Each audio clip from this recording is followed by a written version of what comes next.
ជានិស័យមែនទេដែលធ្វើឲ្យពួកយើងជួបគ្នាបេះដូងបងកំពុងតែកំព្រារងាឯកាតែម្នាក់ឯងតើឲ្យបងរៀបរាប់បែបណាបើចាន់រះចំកណ្ដាលខ្សែនេត្រា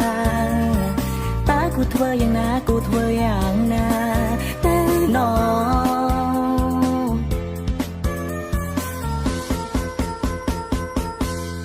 បានត្រឹមតែស្រមៃ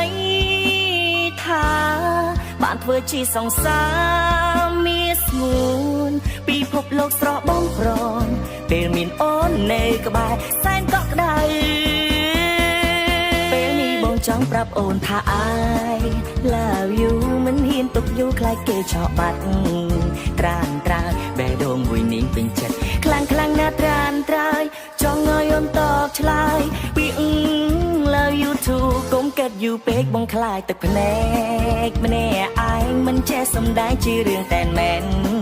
ណាស្នេហ៍ចង់វាក់បេះដូងបងលោតខកខំមិនគ្រប់ខែបើអូនឆ្លើយអូខេខែនឹងគ្រប់វិញលលេងតែគិតមែន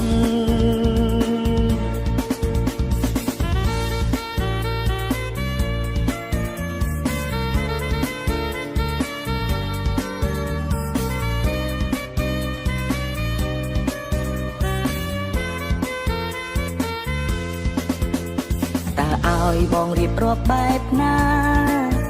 បើចាន់រះចំកណ្ដាលខ្សែនេត្រាតើគូធ្វើយ៉ាងណាគូធ្វើយ៉ាងណាទៅណ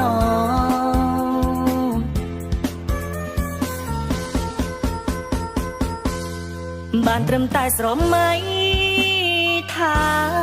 បានធ្វើជាសង្សារមានស្ងួនពិភពលោកស្រស់បំប្រងពេលមានអូននៅក្បែរសែនកក់ក្ដៅពេលនេះបងចង់ប្រាប់អូនថា I love you មិនហ៊ានទុកយូរខ្លាចគេឆក់បាត់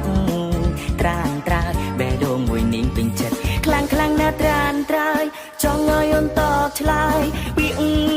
love you too កុំកាត់យូរពេកបងខ្លាចទឹកភ្នែ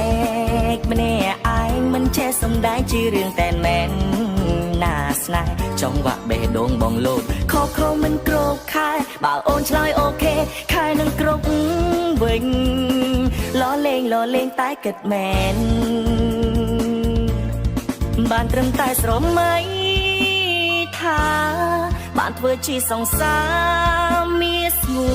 នពិភពលោកស្រស់បំប្រងពេលមានអូននៅក្បែរសែនកក់ក្ដៅពេលនេះបងចង់ប្រាប់អូនថា I love you មិនហ៊ានទុកយូរខ្លាចគេឆក់បាត់ត្រានត្រើយបេះដូងមួយនាងពេញចិត្តខ្លាំងខ្លាំងណាស់ត្រានត្រើយចង់ឲ្យអូនតបឆ្លើយពី love you too កុំកាត់យូរពេកបងខ្លាចទឹកភ្នែកម្នាក់ឯងមិនចេះសំដែងជារឿងតែមែនណាស្នេហ៍ចង់វាក់បេះដូងបងលោតខកខំមិនគ្រប់ខែបើអូនឆ្លើយអូខេខែនឹងគ្រប់វិញលលេងតែគិតមែន